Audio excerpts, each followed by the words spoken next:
mean, just steps into it with every ounce of his body. Perfect right hand. So the fact that Jake Paul wants to fight that guy, hey, I'll watch. I'm going to watch. Yesterday, I said that you should coach Joshua, and he agreed. He liked the idea. Joshua, Mike Tyson will coach him. He's been there, seen it, he's done it all. I think that'd be good. No sparring, though. No sparring. What advice would you give to somebody like AJ?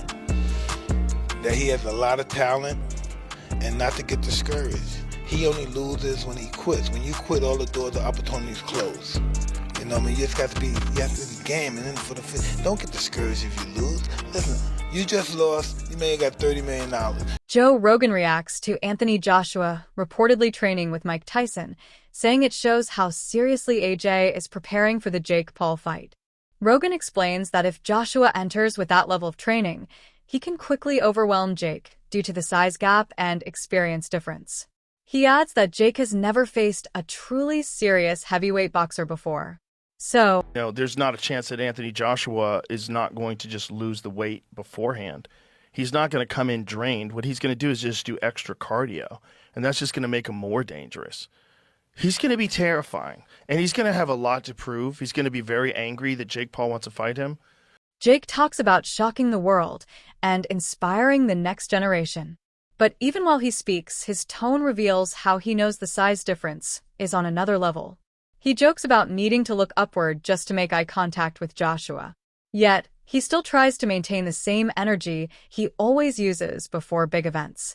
He wants people to believe that confidence alone can carry him through a match with a giant who has held major belts and smashed through real opponents. Jake tries to spin the moment by saying that taking on someone this big is the inspiration young fighters need because stepping up with courage shows ambition. Still, the gap between ambition and the truth inside. Fight of the year, you, Anthony Joshua, how we doing? Dude, never been better. This is what I dreamed of. This is what I manifested into reality. I'm here to shock the world, inspire the next generation. We're in the Heat arena. I'm a big Heat fan. Miami's on fire. This is my first pro fight, was in Miami against Gibb. I'm bringing that same energy here. First round KO. And the Schmo interviewed you there.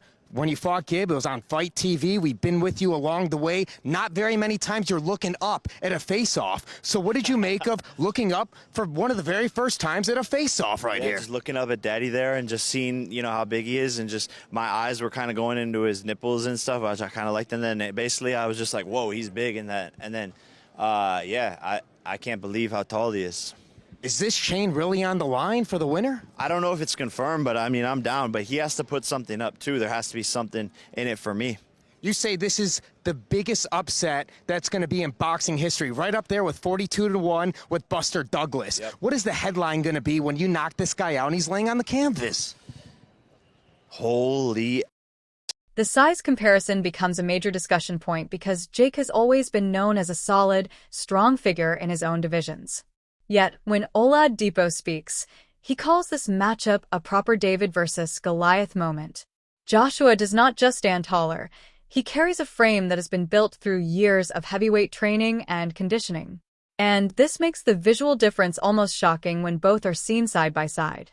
Even though Jake has put on weight and muscle, he simply does not match the natural frame of a heavyweight who has been battling men of similar size for years. Oladipo explains that the public will witness a rare clash where a fighter from a... See Jake Paul versus AJ as though Jake Paul is the bigger in this equation. Not for me. Maybe for MVP, Nikisa, Jake Paul, but not for me. I've kind of marked it or titled it David versus Goliath just because of the size difference. Like, Jake Paul's a big guy. He is. He's 6'1", 220, probably fights around, the 200-pound mark. AJ is an enormous guy. Like, he's a big, big unit. And I think Jake realized that when they came face to face. I don't know if that's the first time they've ever come that close. I'm sure they've met behind the scenes. But I think there was a realization from Jake Paul, like, fuck, this is a big dude. It's a very, very big dude who isn't coming to play. Like, there was no play with AJ. That was a press conference that almost sounded like AJ versus someone in the top 10, where AJ's taking it seriously. He's answering the questions direct that Ariel's throwing him. There was no yeah, we're here to kind of fuck around. This is going to be easy. Give me my money. Let me run back to the UK. This was AJ's like, no, we're taking this seriously. And that ain't a good thing for Jake Paul. It isn't. And AJ is that guy anyway. Like, I would never doubt that AJ would take this seriously. But for Jake Paul, I do wonder if realization is kicking in, or maybe he is just that delusional where he doesn't care. I do, and I've been sort of corrected by a few people who maybe know better, but I do think the Americans don't credit or rate AJ. I do think there's a bit of that. I remember when AJ did the rounds prior to the Ruiz fight, and there were a few people like, yeah, you're not that good. This was prior to him getting beat by Ruiz. The talk around this matchup begins with people calling it entertainment or a staged show. But the reaction from those who know boxing says otherwise, because Anthony Joshua carries a mindset that does not fit into any plan where things are arranged.